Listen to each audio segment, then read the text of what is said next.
Donc bonjour à tous. Donc après la conférence Ghibli, on va passer à la conférence présentée par VoxWave, donc par Geoffrey Collignon et Axel ici présents, sur le fait de monter un projet par rapport à la culture otaku en 2015. Donc on va les laisser revenir sur leur projet concernant Alice des tout débuts jusqu'à le futur et ce qui se prépare pour l'instant. Voilà, c'est ça. Donc l'idée, c'est pas juste de vous faire un exercice narcissique où on vous parle d'Alice, c'est plutôt de parler de VoxWave, l'entreprise, qu'est-ce que c'est qu'une entreprise, comment on fait, et de vous expliquer justement un peu notre expérience et à la lumière de cette expérience, toutes les leçons qu'on en retire. Donc ce n'est pas juste comment on est trop géniaux, c'est plutôt aussi toutes les erreurs qu'on a pu faire au début, et comment on les a surmontées et comment on a surmonté toutes les épreuves qui nous permettent d'avancer. Voilà, donc pour vous présenter juste rapidement, moi donc c'est Geoffrey Collignon, donc je suis le chef de projet sur Alice et donc je suis président de VoxWave, donc c'est moi qui dirige l'entreprise et qui supervise l'ensemble de nos activités. Et donc moi c'est TBK et je m'occupe de toute la dimension relation avec les fans et marketing aussi. On reviendra là-dessus un peu plus tard. Oui. Voilà. Donc en fait, comme quoi j'avais bien construit mon PowerPoint, donc on va vous présenter notre expérience, nos succès comme nos échecs et les leçons que nous avons tirées. Donc n'hésitez pas, l'idée aussi c'est d'être un peu interactif, donc si vous avez des questions qui vous viennent à un moment, il y aura une phase à la fin pour les questions, mais vous pouvez potentiellement intervenir s'il y a quelque chose qui vous choque vraiment. Voilà. Donc on va donc vous présenter on vous présente, donc je me suis déjà présenté, vous avez eu Axel, et le dernier membre très important de l'équipe, c'est Lucien, dont le pseudonyme est Dracpa, qui est en fait le responsable technique. C'est lui qui a initié le projet en octobre 2012 maintenant, et c'est lui qui s'occupe de l'ensemble des paramètres techniques autour d'Alice, c'est lui qui a conçu les banques vocales que nous utilisons aujourd'hui, c'est également lui qui la programme, donc c'est un développeur. Moi, j'ai pris le rôle vis-à-vis des fans, puisque c'est quelque chose dont je suis beaucoup plus proche et où j'ai une sensibilité un peu plus élevée que pour tout ce qui est business. Et Geoffrey s'occupe, lui, vraiment des trucs dont personne ne veut s'occuper. Oui, je m'occupe de tous les trucs administratifs, partie, les rencontres avec les investisseurs. La rencontre avec des gens qui sont pas de notre monde si merveilleux et qui du coup ne comprennent pas forcément en fait ce qu'on veut faire quand on leur dit qu'on développe une chanteuse virtuelle. Certains croient qu'on développe un robot, donc il faut leur expliquer la différence entre une chanteuse virtuelle et un robot. Enfin tout un ensemble de choses finalement qui supposent de prendre la parole en public comme on le fait aujourd'hui, mais devant des publics plutôt hostiles. Donc voilà, on aura l'occasion d'en reparler. Donc dans l'équipe on est tous plus ou moins étudiants, jeunes diplômés. Donc c'est quelque chose qu'on a fait, on va dire, à côté des études, du moins c'est quelque chose qui n'y est pas lié du tout, quasiment. Par exemple, j'ai fait de la bio, Lucien, il fait, bon lui un peu plus. Lucien est autodidacte, en fait, lui il a 19 ans, et il est en fac d'anglais. Et toi? Et moi j'ai un parcours donc en grande école, donc j'ai fait une prépa littéraire au lycée Henri IV et ensuite je suis entré à l'école normale supérieure de la rue d'Ulm où j'ai fait des sciences sociales. Bon, je m'intéressais depuis longtemps au Japon, moi j'ai j'ai voyagé au Japon l'an dernier, mais j'aurai l'occasion de revenir là-dessus, mais moi j'ai travaillé sur à la base la diplomatie française au Japon, donc quelque chose qui n'a rien à voir avec ce qu'on fait aujourd'hui, mais qui m'a amené à apprendre plein de choses que je remobilise au quotidien dans ma pratique. Avancer, attends juste un moment. Une dernière chose, et du moins la première étape dans un projet, c'est de constituer son équipe efficacement. Et je dirais qu'on a beaucoup de chance avec VoxWave puisqu'on a des rôles très complémentaires, chacun a sa spécialité et surtout on s'entend bien. Et c'est très très important puisque ça évite beaucoup de problèmes par la suite. Et si dès le début il y a des tensions dans les équipes ou des choses avec lesquelles vous savez que vous n'allez pas être forcément d'accord, il faut mieux régler ça dès le début parce que vous partez très mal sinon. Oui. Voilà, donc pour vous rappeler ce qu'on fait, donc on développe Alice. Donc Alice en un slide, c'est une star en kit. Alors on n'est pas toujours d'accord sur l'expression, mais l'idée c'est créer que l'idée c'est que vous puissiez créer autour d'Alice tout un tas de choses. Donc il y a une partie synthèse vocale évidemment, avec donc comme je disais c'est Lucien qui programme Alice au niveau de la voix pour qu'elle puisse chanter en français et en japonais. Il y a aussi une partie création visuelle avec donc des outils en animation 2D qu'on ne développe pas, mais par contre en 3D on a développé un modèle 3D que les gens peuvent utiliser librement. L'idée, c'est aussi d'en faire l'égérie d'une communauté de fans, c'est-à-dire une égérie, une personnalité qui inspire, donc que tout le monde puisse collaborer autour d'Alice pour participer à la création de son univers, et donc donner une forte identité à des créations multimédia. C'est-à-dire, vous êtes jeune créateur, vous n'avez pas forcément de public derrière vous, et ben Alice, elle, a ce public, elle a cette aura, donc en gros, vous pouvez collaborer avec une espèce de star de poche. Voilà. Donc Voxwave aujourd'hui c'est une petite entreprise, donc au niveau du noyau on est 3 associés, donc nous 2 et Lucien, enfin Dragpa, et une quinzaine de bénévoles, donc ce que nous on appelle l'équipe étendue, c'est-à-dire des artistes de tout support, des illustrateurs, compositeurs, animateurs, vraiment au sens large, même danseurs, puisqu'il faut faire les chorégraphies pour les contenus aussi. Et on est incubé au 104 bientôt. C'est début avril normalement. C'est ça. Donc on est très content de ça. Ça va permettre déjà d'avoir un petit peu plus de poids, d'avoir aussi des locaux, parce qu'aujourd'hui, si vous voulez, on fonctionne tous en télétravail, on est dispersés aux 4 coins du territoire. Alors évidemment, ça ne va pas résoudre tout miraculeusement, mais on aura une antenne qui fera qu'on aura une pignon sur rue, quoi. Ce qui n'est pas le cas aujourd'hui, où notre siège social, vous ne pouvez pas y venir, ne serait-ce que parce que légalement, je n'ai pas le droit de recevoir des gens à mon domicile dans le cadre de mon travail. Voilà, la législation française. Ouais, j'ai pas très envie non plus. Mais mon bureau s'appelle une chambre communément, donc voilà, c'est évidemment c'est les moyens du bord. Et c'est l'idée, c'est quand même aujourd'hui dans cette conférence de présenter comment on peut faire quelque chose de correct et de viable alors qu'on a 0 moyen à l'origine. Bon, donc aussi en termes d'activité, donc on produit des clips sur internet et des spectacles dans toute la France. C'est un petit peu pompeux, hein, dans toute la France. On a déjà joué un premier concert à Épinal, donc vous avez une illustration à droite. On va aussi en jouer à Mangazur à Toulon, à Neocast à Strasbourg au mois de mai, et à Asian Expo à Tournu, donc à côté de Lyon, et on est en train de discuter pour avoir d'autres dates. On a aussi un clip qui devrait sortir courant avril. Donc notre histoire, on va vous présenter les différentes étapes plus ou moins faciles, on va dire. Donc les débuts chaotiques vers fin 2012, donc ça commence à remonter un peu, hein, jusqu'à septembre 2013. Ensuite, on passera au balbutiement complexe, où c'est vraiment le démarrage, on va dire, le plus dur pour le projet. Le kit ou double, vers juillet 2014 et septembre 2014. Les premiers succès, donc là on commence à respirer un peu, ça commence à se développer pas mal, et vers la professionnalisation, donc dès mars 2015 à aujourd'hui, donc voilà, en plein dedans. La question justement, c'est comment on passe d'amateur à professionnel, c'est-à-dire de gens qui font ça de façon intuitive à des gens qui appliquent des méthodes, qui ont une certaine rigueur dans leur façon de fonctionner. Évidemment, tout ça suppose de mettre en place des choses, et on aura l'occasion d'en discuter. Donc, pour vous présenter donc les débuts chaotiques, pour vous dire, donc en fait, il y avait une équipe originelle qui était formée sur le site vocaloid.fr, dont on est originaire, donc où voilà, on s'est dit, il n'y a pas de chanteur virtuel en français, si on en faisait un. Et ce qui s'est passé, c'est que très vite, dès que l'équipe a été constituée et qu'elle avait contacté un studio de développement de Vocaloid européen, il y a eu l'annonce du projet qui s'est faite en janvier 2013, ce qui était une très mauvaise idée en fait. Ouais. Non, pour en témoigner un peu, en fait, la veille, on avait décidé du nom, donc Voxwave pour le groupe, et le lendemain, la publication, l'annonce a été faite, d'ailleurs, qui n'a rien à voir avec le contenu actuel du projet, mais qui a été annoncée donc en news sur Vocaloid FR par les garçons, sans trop de consultation.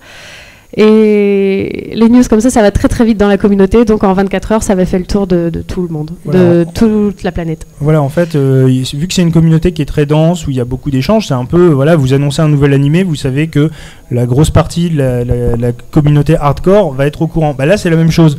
On s'est retrouvé avec plein de gens qui en parlent partout. Et moi, en fait, je dirais, j'ai découvert le projet à ce moment-là en me disant, c'est super, par contre, c'est quoi cette annonce pourrie? Alors, C'était une annonce, c'était une grosse erreur, toujours, enfin, comme on a mis en dessous, enfin, je vais y venir, mais du coup, comme on présentait les choses, qu'il n'y avait aucun professionnel avec qui on disait collaborer, qui n'a confirmé, bref, seul face au monde, on a été considéré comme fake, comme vraiment pas crédible, on sortait de nulle part, enfin bref, les gens, voilà. Hein, en plus, ils étaient très méfiants de base, puisqu'il y avait eu beaucoup de projets annoncés sans suite, des fakes aussi, et des choses comme ça, donc du coup, ils étaient déjà très frileux. et ça n'a pas été facile. Voilà, c'est vrai qu'on est sur des projets où en fait ça a l'air à la fois simple et difficile, donc on s'est retrouvé effectivement. Il y a souvent des annonces de projets comme ça qui ne donnent pas suite. Il y a eu dernièrement un projet où on s'est rendu compte que le type avait triché sur les banques vocales. Enfin voilà, il y a des cas de figure où finalement les imposteurs dans ce milieu sont nombreux et au début on a été considérés comme tels. D'où 2 leçons à en tirer. La première, c'est justement attention à la com. Les otaku ne pardonnent pas, donc surtout en plus quand vous êtes tourné vers l'étranger, nous par exemple il y a beaucoup de forums anglophones, le problème c'est que les news ont été Google Translate, il y a eu tout un tas de trucs qui font que le message était illisible. Donc le premier truc à apprendre quand vous tenez un projet, c'est comment vous communiquez dessus, comment vous en parlez et comment vous faites pour que le message que vous voulez transmettre passe. On a toujours du mal d'ailleurs aujourd'hui, mais on s'est quand même considérablement amélioré sur la question. A fortiori, il y avait un gros quiproquo avec le partenaire qui au final a eu, je dirais, peur, et du coup n'a vraiment pas voulu confirmer. Du coup c'est un peu tombé comme ça a un peu sombré. Et c'est vrai que maintenant que j'y repense, on a vraiment évolué là-dessus et il faut vraiment préparer en amont sa communication, tout planifier, faut vraiment pas faire les choses en mode ouais on va dire ça là. Oui. Personnellement, on planifie, on va dire environ 2 mois à l'avance. Oui, on a 2 mois à l'avance sur ce qu'on fait. Bon, des fois, ça va un peu plus lent, ça va un peu plus vite quand on a des choses qui sont très carrées. Plus urgentes aussi. Voilà, c'est le plan de communication, c'est-à-dire comment vous déployez aussi. Vous allez avoir un Facebook à gérer, vous allez avoir un Twitter, vous allez avoir une newsletter. Comment vous faites pour que les différentes personnes reçoivent l'information et aussi la retransmettent correctement? Donc, vraiment bien déjà communiquer aux bonnes heures, parce que c'est important. Il y a plus ou moins d'audience selon les heures, selon ce que vous voulez cibler. Et vraiment bien préparer. Et même avec les partenaires, c'est encore plus efficace. Vraiment bien se coordonner avec tout le monde. Ça, c'est très important. Puisque c'est ce qui ne s'est pas fait quand on a fait l'annonce la première. Ouais. Je n'étais pas au courant. J'ai vu ça. J'ai ah, d'accord, bon.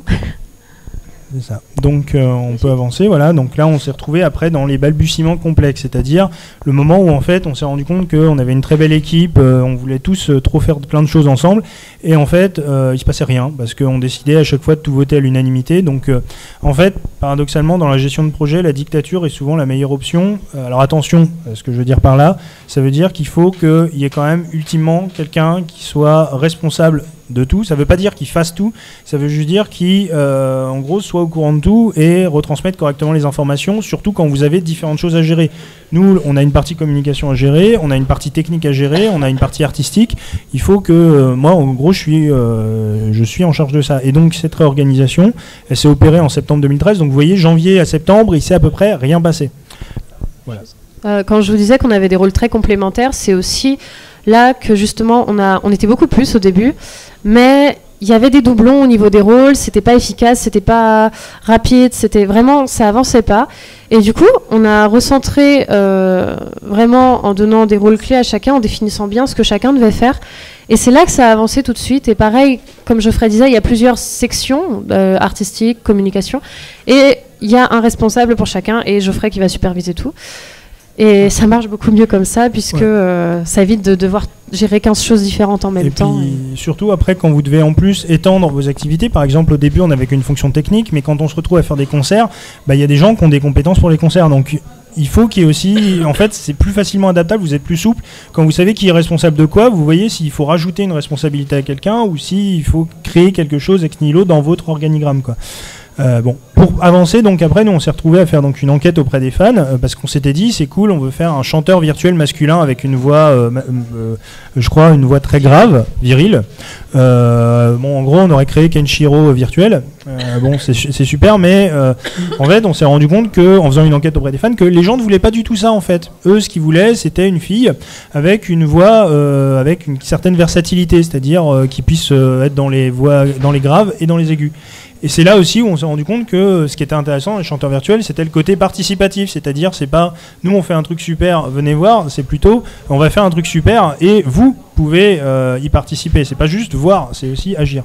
Et du coup, c'est vraiment important de prendre en compte, c'est quand même votre futur public, c'est des gens qui vont vous suivre. Voilà. D'un point de vue entrepreneurial, c'est très important de ne pas faire juste selon ce qu'on a envie de faire et de s'adapter, je dis pas remodifier complètement le projet, mais s'adapter à ce que veulent les gens. Et effectivement, c'est ce qu'on a corrigé et forcément le public reste puisque c'est ce qu'ils ont demandé.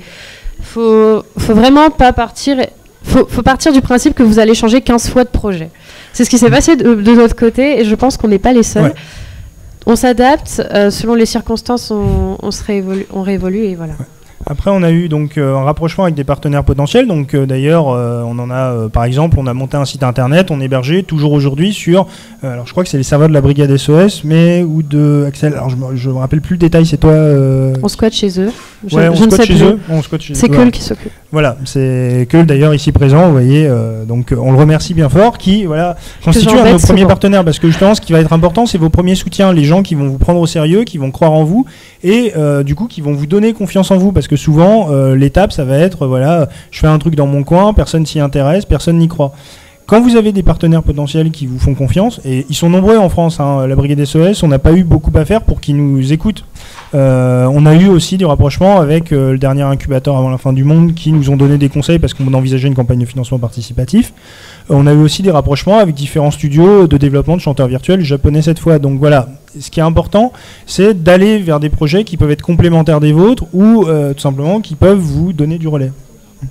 Donc voilà. Après, justement, pour les partenaires potentiels, ce qui est important à noter, c'est que moi j'ai voyagé au mai-juin dans l'idée, on va utiliser un gros moteur de synthèse vocale très, très connu, donc, dont je parlais précédemment, et ces négociations ont échoué, alors que d'autres, dans un même temps, ont fonctionné. Donc on en a tiré de ça plusieurs leçons. Je te laisse avancer.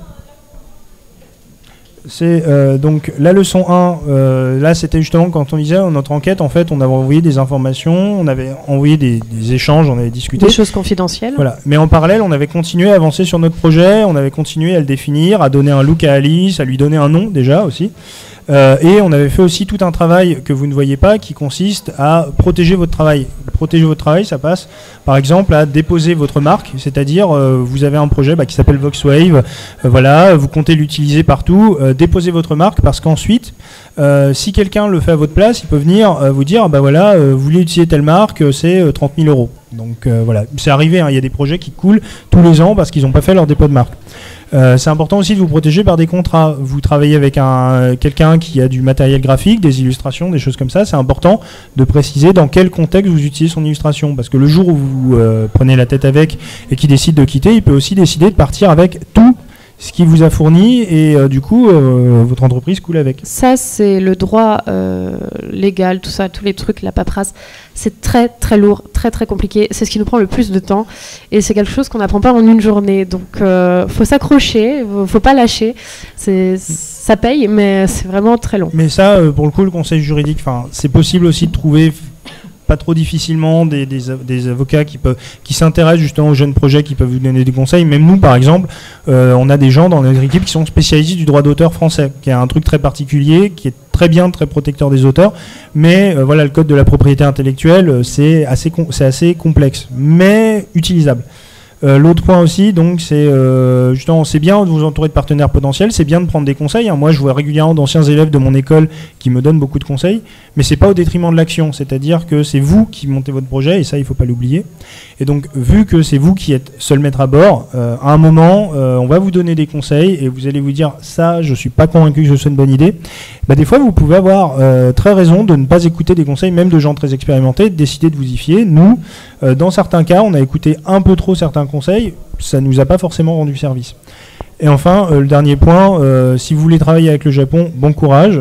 Il faut vous faire un gros effort de documentation parce que la culture d'affaires japonaise est très très différente de la culture d'affaires française et occidentale. Les accidents diplomatiques sont très... Oui, vous pouvez en fait vous retrouver blacklisté parce que vous avez mal axé votre communication à un moment et que tel point ne leur a pas plu. Et vous pouvez tout faire échouer sur des choses comme ça. Donc nous, on a réussi à se relever, entre autres, parce que notre projet ne supposait pas nécessairement de travailler avec le Japon ou supposait de travailler avec d'autres profils. Mais voilà, il faut bien vous documenter, surtout que toutes les entreprises japonaises n'ont pas le même profil. On en a certaines qui sont très traditionnelles, d'autres beaucoup plus occidentales. Donc c'est très très complexe.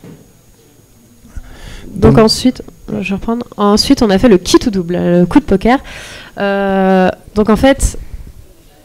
au niveau des négociations au Japon, on a eu une offre, mais très très chère. Même en travaillant, je dirais plusieurs années, tu n'as pas cette somme. Comme je l'ai dit, on est étudiant, jeune diplômé, pas d'argent. Donc on a lancé l'opération Système D où on a travaillé sur le prototype donc d'Alice qui a servi avec la première chanson d'un moment où on a travaillé là-dessus pour sortir quelque chose rapidement et faire avancer le projet. Oui. Et donc on a... Oui, un point important, en fait vous allez voir partout que quand on... Vous allez voir plein de conseils si vous voulez lancer un projet. Moi, le conseil que je donne, c'est mettez-vous vite dans le bain parce que, ok, vous allez peut-être vous noyer, mais il y a aussi que comme ça que vous apprendrez à nager. C'est-à-dire que si vous faites pas quelque chose, votre public va vous lâcher. Si vous produisez pas quelque chose, ça donnera pas envie de vous suivre. Donc oui, il faut vraiment être actif tout le temps et essayer de sortir des choses régulièrement, même montrer le travail qui avance. Donc on a lancé des collaborations avec des artistes, vraiment... c'est comme ça qu'on a rencontré Shindeai, justement. Voilà. Shindeai, Mikirel, animatrice MMD, enfin vraiment plein d'artistes différents et c'était très enrichissant. Et ça permet aussi de tester le concept. Est-ce qu'on arrive à faire collaborer des artistes entre eux ? Bah visiblement oui, mais c'était pas gagné d'abord parce qu'on aurait pu arriver avec un logiciel tout bouclé et puis se rendre compte qu'en fait personne ne veut l'utiliser et puis personne ne collabore avec, personne ne crée. Et c'est quand même ça à la base. Au début je vous parlais de l'équilibre dans l'équipe et comment ça se passait, on essaye vraiment de garder cet équilibre et cette synergie entre les membres créatifs. Et pour l'instant, ça marche bien. Et c'est aussi ce qui sert, entre guillemets, de critères de sélection pour prendre des artistes. C'était pas tellement leur niveau, mais leur façon aussi de s'adapter dans le projet et leur vision des choses pour qu'on aille ensemble dans une direction intéressante. Oui, pareil, la philosophie du projet est toujours très important. Le point aussi, par exemple, là c'est une anecdote qu'on met, le concert qu'on a joué nous fin février à Seigno en fait est prévu depuis juillet-août dernier. Et en fait à l'époque, quand on les a contactés, on avait juste le visuel d'Alice. On leur a dit voilà, on va développer un logiciel, mais promis on aura des chansons, mais on n'a rien aujourd'hui. Enfin on avait vraiment voilà, on était au degré zéro, on n'avait pas d'animateur 3D non plus. On n'avait vraiment rien, mais eux ont accepté de nous faire confiance et de nous dire ok, on book pour le concert, on vous met tous les moyens à disposition.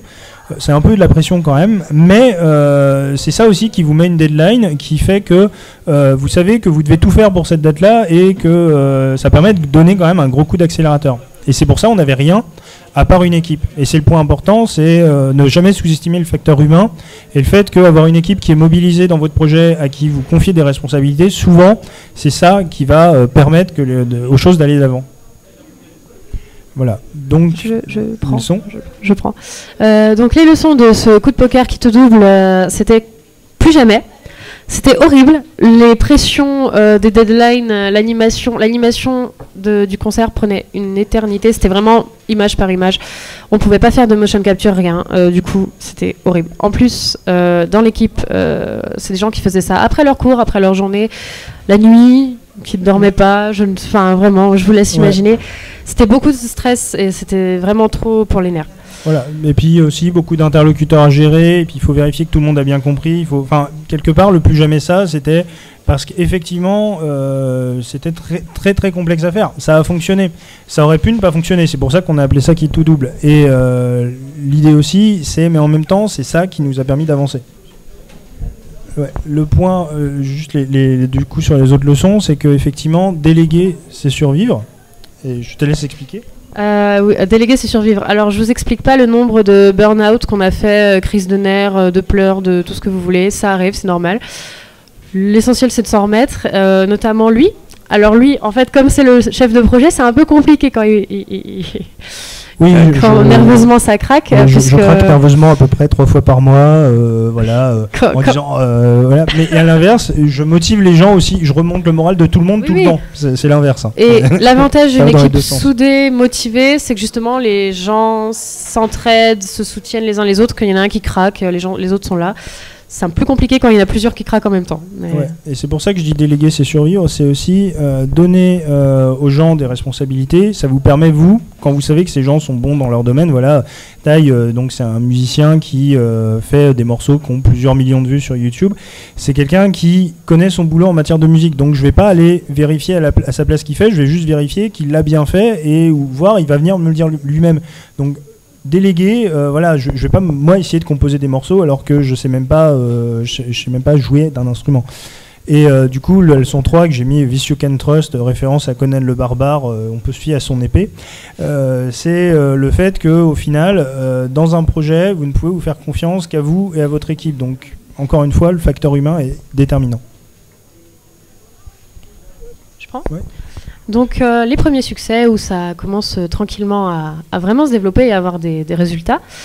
Octobre 2014, on a 3 clips à l'heure actuelle de chansons. Un en animation 3D, un en dessin. Il y en avait combien Et il y en avait plus de 250. Plus de 150. Ouais. Tatsuki est une dingue, hein, l'illustratrice d'avenir.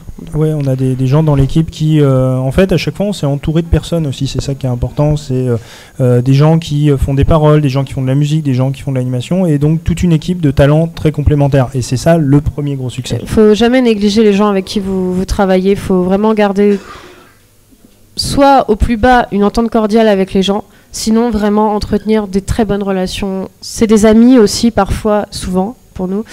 Et ça donne encore des gens sur qui se reposer si ça va pas. Et le troisième clip pour promesse, c'est le clip de Noël. Donc on voulait remercier un peu les gens, les fans.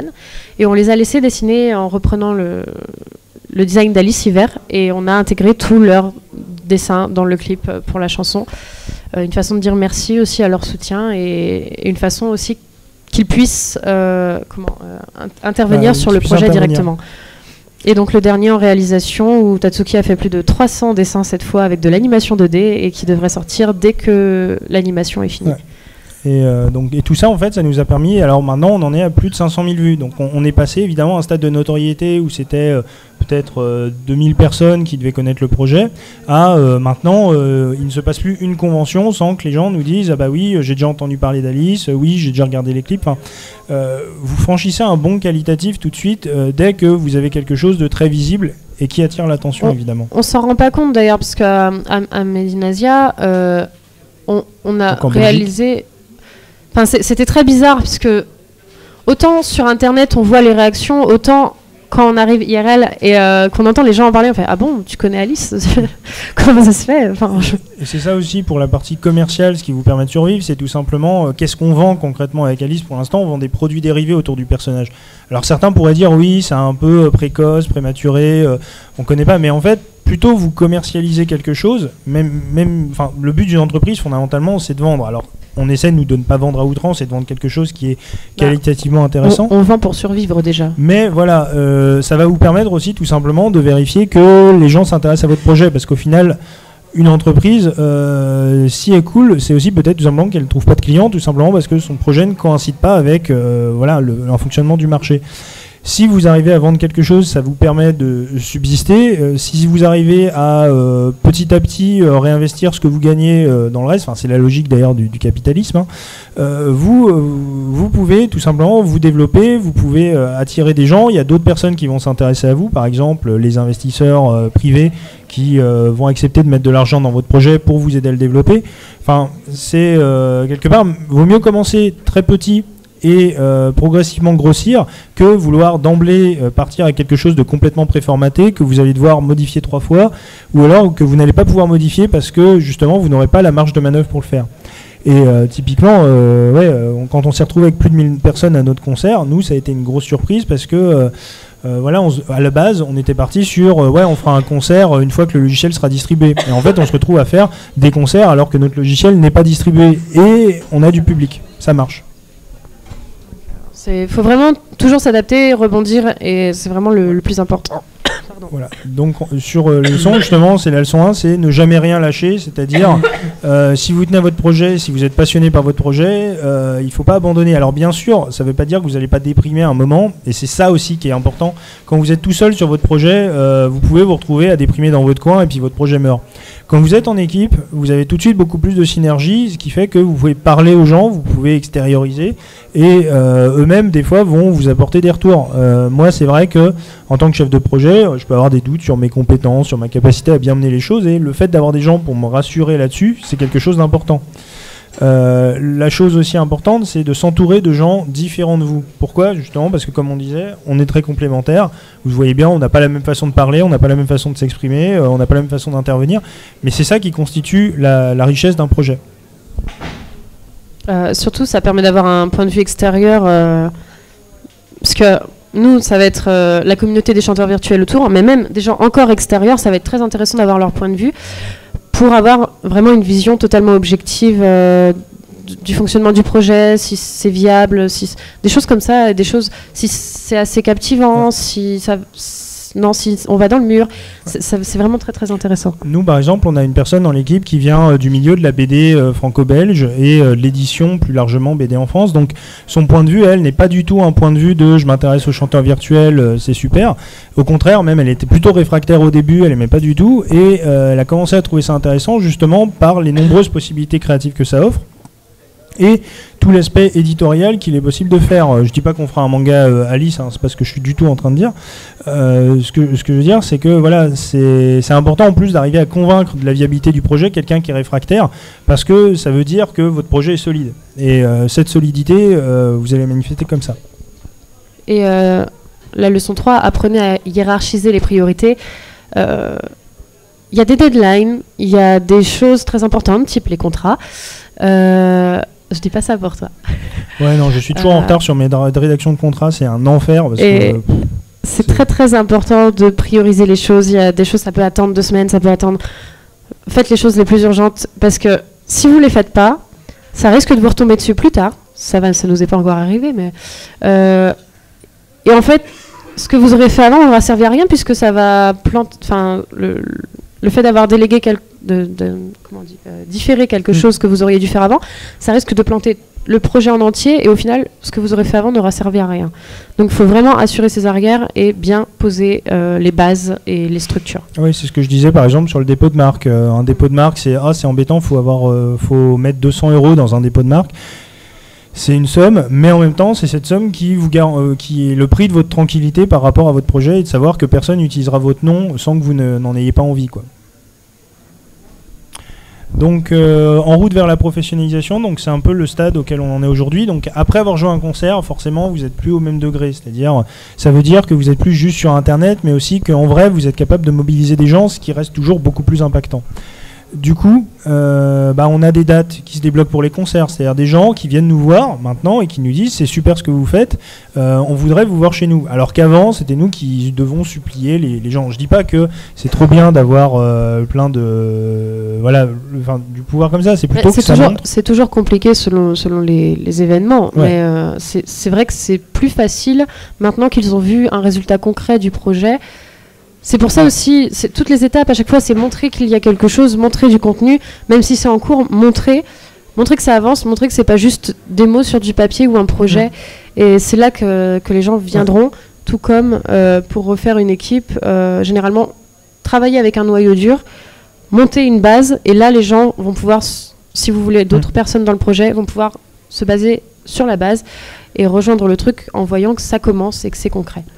Ouais, on a aussi par exemple tout bêtement les ventes de goodies qui sont en hausse, c'est-à-dire le concert a fait une espèce d'effet choc, du coup on se retrouve à vendre beaucoup de produits qui jusqu'à présent ne partaient pas très bien ou partaient un tout petit peu, ce qui veut dire tout bêtement que c'était bien d'avoir ce stock de goodies, parce que un marché c'est aussi, il faut être là à temps, et il faut que vous puissiez le jour venu vendre votre stock et avoir du stock, parce que si vous faites une rupture de stock et que vous n'avez plus rien à vendre, et votre entreprise coule et c'est inefficace, quoi. Et comment dire, autant justement dans certains projets c'est pas du tout le cas, mais dans un projet entrepreneurial il faut quand même toujours penser à cette question là. Après sur des éléments de professionnalisation, on a aussi le fait que justement on est en train par exemple de définir une charte graphique. Pourquoi définir une charte graphique ? C'est parce que ça vous permet d'uniformiser vos moyens de communication et justement d'avoir une identité qui se démarque. Les grandes entreprises ont ça, quoi. Et elles ont réussi à faire que certaines couleurs soient associées d'emblée à leurs produits. Nous, on a justement choisi d'utiliser certains tons de bleu, mais il faut même pas hésiter à être très très précis dans ce que vous allez faire, parce que c'est ça qui ensuite va aussi permettre, dans un projet participatif comme le nôtre, de broder autour, parce que tout le monde aura une même base. C'est un peu ce qui se passe tout le temps, hein. On donne une base, les gens font, ainsi de suite. Au niveau, on a mis en place aussi un Tipeee, puisqu'il y a des gens qui nous demandaient, on leur disait, oui mais c'est compliqué, sans sous on ne peut pas faire grand chose, et les gens nous demandaient, comment on vous donne ? En tant qu'entreprise, vous ne pouvez pas accepter des dons de personnes directement. Du coup, le Tipeee permet d'accepter l'argent des gens en échange de contrepartie. Donc en échange de services ou d'objets ou de choses comme ça. Donc c'est quelque chose de plus direct. c'est un peu contraignant de ne pas pouvoir accepter de dons, mais ça semble logique. C'est plutôt que c'est très compliqué à gérer d'un point de vue comptable, parce que vous avez aussi toute une partie qui est la comptabilité, donc qui est un truc qui est normalisé en France. Vous avez un plan comptable avec des catégories, voilà, les droits d'auteur, ça doit être dans la catégorie 6. Enfin, vous allez devoir avoir un plan avec des choses extrêmement détaillées où vous allez devoir tout noter. Ce qui est très compliqué à faire, mais qui est absolument indispensable. Sans ça, vous ne vivez pas, quoi. Donc voilà. Et par ailleurs, ce qui est intéressant, c'est de voir que justement, sur une plateforme de financement participatif, les gens décident de donner et que effectivement, les concerts ont des impacts positifs, les nouveaux clips aussi. Voilà. Et le dernier point, c'est justement le concours avec Clairefontaine et Manga Inc. Donc quand on parlait de partenaires, c'est aussi des fois des petits partenaires, ou plutôt des partenaires bien implantés dans leur secteur. Par exemple, Manga Inc., ce n'est pas une très très grosse structure, mais ce sont des gens qui ont une vraie crédibilité dans le milieu de la papeterie. Qui ont la passion pour le coup. Et qui ont la passion, ouais. Non mais c'est très important. Et qui coïncide au nôtre. C'est un projet qui fait notamment, il y a beaucoup de tutoriels pour apprendre à dessiner dans le style manga. On avait fait une semaine de communication comme ça avec eux pour voir un peu comment ça fonctionnait et en fait ça a permis de déboucher sur un concours qu'on lance la semaine prochaine qui va être avec Clairefontaine. Clairefontaine, donc la papeterie, je crois qu'il n'y a pas trop besoin de développer dessus. Mais ça s'est fait justement par une politique de petits pas, c'est-à-dire vous commencez par une petite opération de communication, là on arrive sur un concours et qui sait, peut-être que par la suite on pourra faire encore quelque chose d'autre. Et ça marche avec tout le monde, c'est vraiment...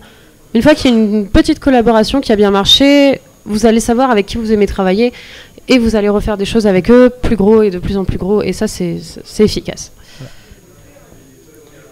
Et donc du coup, les leçons de ce nouvel exercice, donc premièrement, ne négligez pas les contrats. Je sais, on l'a dit à peu près 500 fois, c'est important parce que c'est comme ça que plus vous allez grossir aussi, et plus vous allez aussi vous éloigner de votre base de passionnés initial. C'est-à-dire qu'à la base, vous allez avoir des gens qui vous suivent un peu pour tout, puis progressivement, vous allez avoir des gens plus critiques qui vont se mettre à vous suivre, vous allez avoir d'autres gens. Et vous allez aussi faire appel à des gens qui vont plus être dans votre cercle de proches mais qui vont être des professionnels. Et dans ces cas-là, c'est très important d'avoir cette structure parce que si vous avez déjà fait des contrats, le jour où vous devez négocier avec un professionnel, vous savez le faire et vous savez un peu quelles sont les erreurs à ne pas faire. Un peu aussi tout bêtement, nous par exemple quand on a créé notre entreprise, on a dû déposer des statuts et on a dû se répartir ce qui s'appelle le capital social. Donc vous investissez de l'argent dans votre entreprise qui vous donne du pouvoir dans l'entreprise. Nous on a fait le choix d'avoir une structure où j'ai 51% des parts, Lucien en a 25 et Axel 24, ce qui fait qu'en fait techniquement, je disais tout à l'heure, je parlais de dictature, j'ai tous les pouvoirs sur Voxwave, mais c'est une structure qui fait aussi qu'on sait comment on règle les conflits. Et pourquoi c'est important ? Il n'y a pas trop de conflits. Généralement, c'est des ententes à l'amiable quand même. Mais le jour où il y a un conflit, on sait comment le trancher et comment arriver à le régler. Et ça, c'est important parce qu'il ne faut pas vous poser la question, aujourd'hui tout va bien, je ne me pose pas la question du règlement du conflit. Il faut vous dire, et si demain ça va mal, qu'est-ce que je fais pour régler le conflit ? Voilà.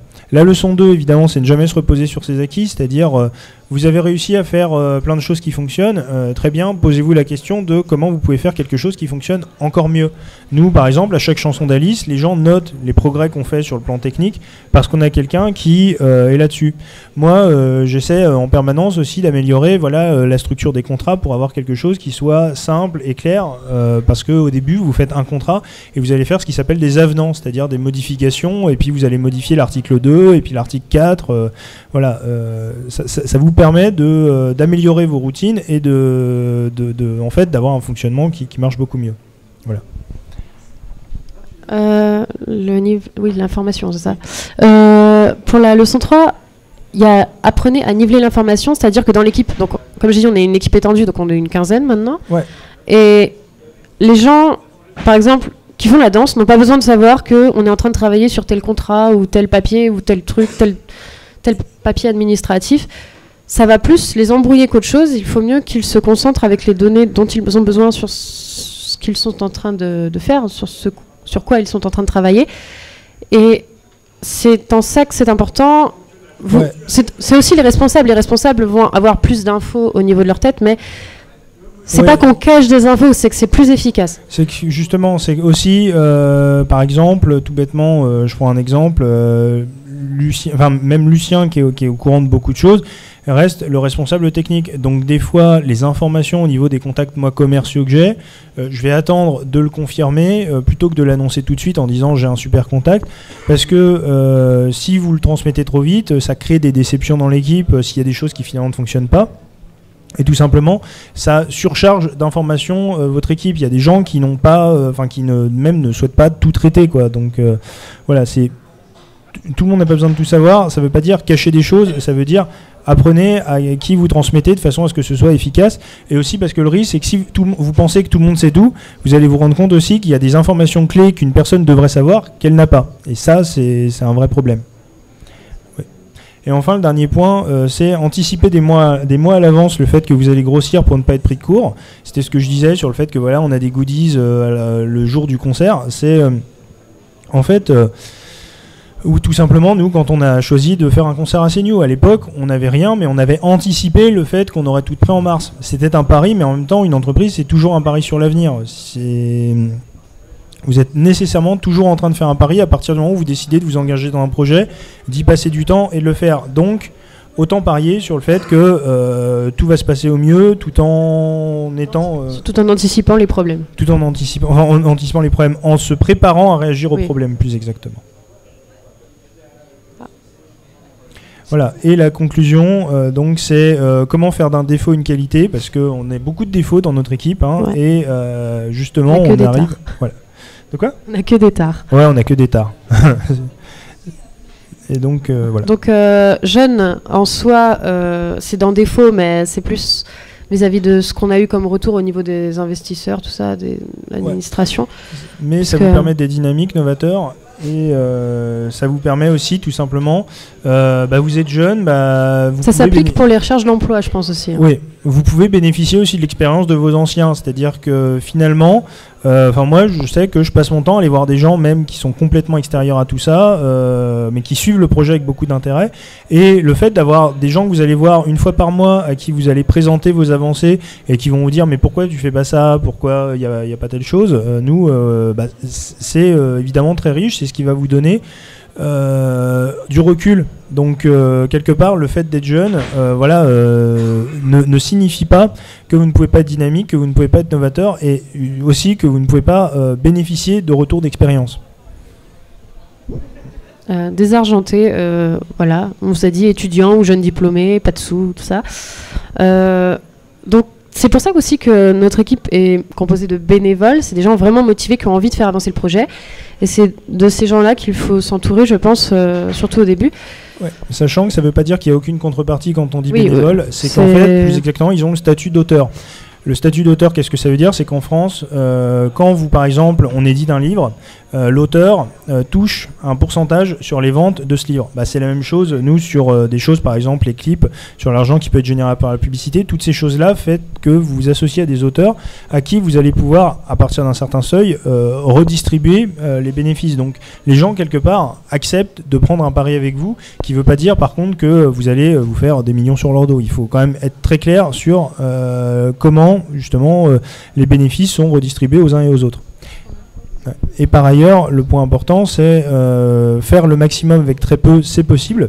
En fait, j'avais lu un article récemment qui était intéressant sur le fait que le problème d'une entreprise n'était jamais l'argent mais le talent. Et c'est pas complètement faux. C'est-à-dire que nous, on a réussi à faire des clips avec une assez bonne tenue. Je pense, avec un concert qui est un vrai spectacle, donc voilà, et pourtant dans l'équipe je suis le papy à 26 ans, quoi, mais on s'en est très très bien sorti. Drague pas, donc l'initiateur du projet avait 17 ans à l'époque et on a 19 maintenant. Voilà, mais du coup, comment dire, c'est possible de faire beaucoup de choses à condition en fait d'être ingénieux. C'est le truc, vous n'avez pas d'argent mais vous avez plein d'idées, et essayez de sélectionner les idées aussi qui vous permettent d'être le plus efficace en l'absence de moyens.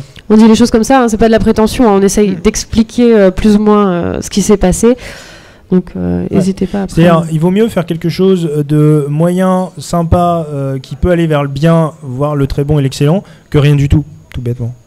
Parce que si vous voulez faire quelque chose de parfait d'entrée, vous n'y arriverez pas. Oui. Donc je reviens pas trop sur le stress, puisqu'on en a parlé beaucoup tout à l'heure. Donc pensez à déléguer, si c'est pas votre truc, s'il y a Par exemple, la paperasse, si c'est pas votre truc, déléguez à quelqu'un. Si vous pouvez pas, trouvez quelqu'un pour déléguer, parce que sinon ça va pas aller. Ouais, ou tout simplement, il faut que ce soit la personne qui, comment dire, pour qui c'est le moins insupportable, qui le fasse quoi. Aussi, des fois, il y a du sale boulot hein, dans toutes les entreprises.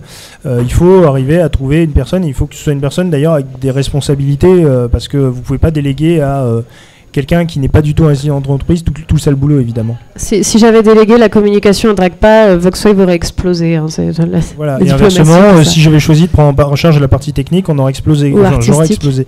Ouais, ou artistique, je suis pas un artiste, mais voilà. Donc voilà, merci beaucoup d'être venu. On est à disposition pour des questions, je sais pas, là ou sur le stand. Si vous avez des questions. On est présent sur notre stand aussi tous les 2 jours. Donc, voilà, on a essayé de condenser un maximum, mais c'est vrai que c'est pas trop facile de condenser 2 ans. 2 ans d'expérience. Voilà. Donc voilà. Est-ce que vous avez des questions ?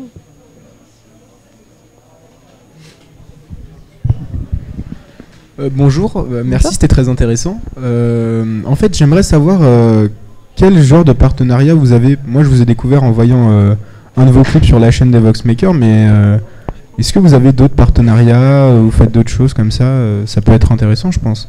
Alors oui, donc les Voxmakers, effectivement, sont maintenant des amis. En fait, les chansons d'Alice ont été publiées sur leur chaîne, puisque c'est Tai qui a composé, et on a décidé de laisser les compositeurs poster sur leur plateforme, donc il a posté ça là-bas. On a aussi... Star Sky. Star Sky, oui, mais ça c'est encore Tai. Ouais, c'est encore Tai. le groupe de Tai.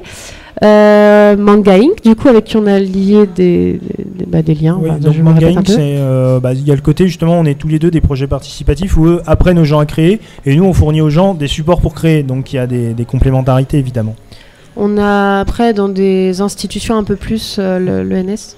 Oui, par exemple, moi, il y a aussi le service carrière de mon école qui soutient le projet et une autre association de mon école qui s'appelle Innovance.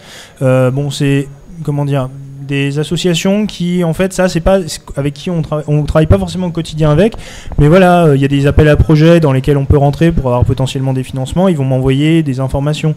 Des fois, ça peut être des contacts. Là, je suis en train d'avoir des contacts potentiellement dans les très grandes entreprises grâce à ça. En fait, il faut pas négliger ce genre de réseau qui est un peu plus sous-marin, mais qui va vous permettre aussi de tenir sur le structurel. En fait, il y a des partenariats plus institutionnels et des partenariats plus plutôt le même projet, plus fun, on va dire. Voilà, on a aussi des partenariats de visibilité, comme avec le dernier incubateur avant la fin du monde, qui nous relaie sur leur réseau et qui organise aussi des ateliers sur le financement participatif, sur l'entrepreneuriat auquel on a pu participer. Il y a quelques pages Facebook aussi, avec pas mal de fans qui nous relaient nos informations aussi, et ça c'est important. Ça donne un peu plus de visibilité au projet, des sites, comme des Vocaloid.fr. Oui, Vocaloid.fr, c'est un peu nos premiers partenaires. Au niveau des relais. Ouais, on a aussi bientôt prochainement le 104, du coup l'incubateur dans lequel on va rentrer, et on a aussi tout un ensemble de structures. Par exemple, là on va avoir sans doute un très très très très gros partenariat technique dont on peut pas donner d'informations là-dessus, mais voilà pour Alice. Et les autres éléments. Par contre, juste, faut pas avoir peur parce qu'en fait, c'est des partenariats, on les a pas eu tout de suite. Hein, c'est vraiment. Avec le temps. Et encore les derniers, c'est vraiment récent. Ouais, Clairefontaine, c'est récent aussi, c'est un très très gros partenariat. Au début, il y a rien. C'est normal, c'est des choses qui se construisent, donc il ne faut pas avoir peur de ça. Et il ne faut pas non plus avoir peur d'aller voir les gens, parce que vous allez vous retrouver, moi, je vous donne une idée, j'envoie une dizaine de mails par jour. Dessus, j'ai pas de réponse tous les jours d'ailleurs. Je dois avoir une réponse tous les 2 jours de quelqu'un qui trouve ce que je dis intéressant et qui me répond. Donc vous allez trouver, peut-être que vous allez trouver 90 portes fermées sur 100. Mais c'est les 10 portes qui vont s'ouvrir pour vous qui vont être intéressantes. Donc il ne faut pas avoir peur d'y aller. Et y aller, ça veut dire envoyer des mails, ça veut dire contacter, même des fois très salement, par les pages Facebook, des fois ça marche. Ça veut dire pas hésiter à décrocher son téléphone et à tester un numéro. Voilà, et c'est comme ça en fait. Il faut vraiment... c'est un peu Will of the Samurai, quoi. Tu te bats jusqu'au bout pour trouver une entrée. Geoffrey aime beaucoup les samouraïs. Oui, je suis un lecteur du Hagakure, donc voilà. Aussi, là par exemple, lundi, Geoffrey va soutenir pour un concours de start-up. Les prix aussi, comme ça peut permettre de trouver des partenariats encore institutionnels potentiels. Ouais. On s'est déjà un peu fait approcher du coup comme on a été sélectionné. Et ce prix, en plus, on l'a choisi parce qu'il avait une partie vote du public et qu'en fait, nous, notre projet est très illégitime culturellement, c'est-à-dire, voilà, c'est un projet pour geek. En plus, c'est une fille qui est à moitié à poil. On a eu ce genre de remarque. Hein. Oui, on a eu des gens comme ça. Elle est quand même hyper sexualisée. Qu'est-ce que vous faites si il y a du porno avec? Enfin, bon, tout un tas de questions un peu bizarres. Et en fait, ça fait que souvent, on se retrouve rejeté par rapport à d'autres projets d'entreprise parce qu'on n'a pas l'air d'une entreprise sérieuse. Alors qu'en fait, on est une entreprise de divertissement. Donc, c'est vrai que notre travail, c'est de divertir les gens, mais ça ne veut pas dire qu'on ne divertit pas les gens sérieusement. Voilà. Par contre, le point important, c'est que, comment dire, quand vous avez un prix du public et que vous avez une communauté, ce qui est souvent le gros avantage des projets geeks, ça peut vous permettre de faire levier et de dire, vous voyez que ça marche, on a un public. Donc c'est comme ça qu'on a joué sur ce prix-là. Donc voilà. Par contre, là, on va devoir arrêter. Du coup, il n'y a pas de souci. Vous pouvez nous retrouver sur le stand. On est à disposition si vous avez des questions. Il n'y a pas de souci. On est là. N'hésitez pas. Merci beaucoup. Merci beaucoup.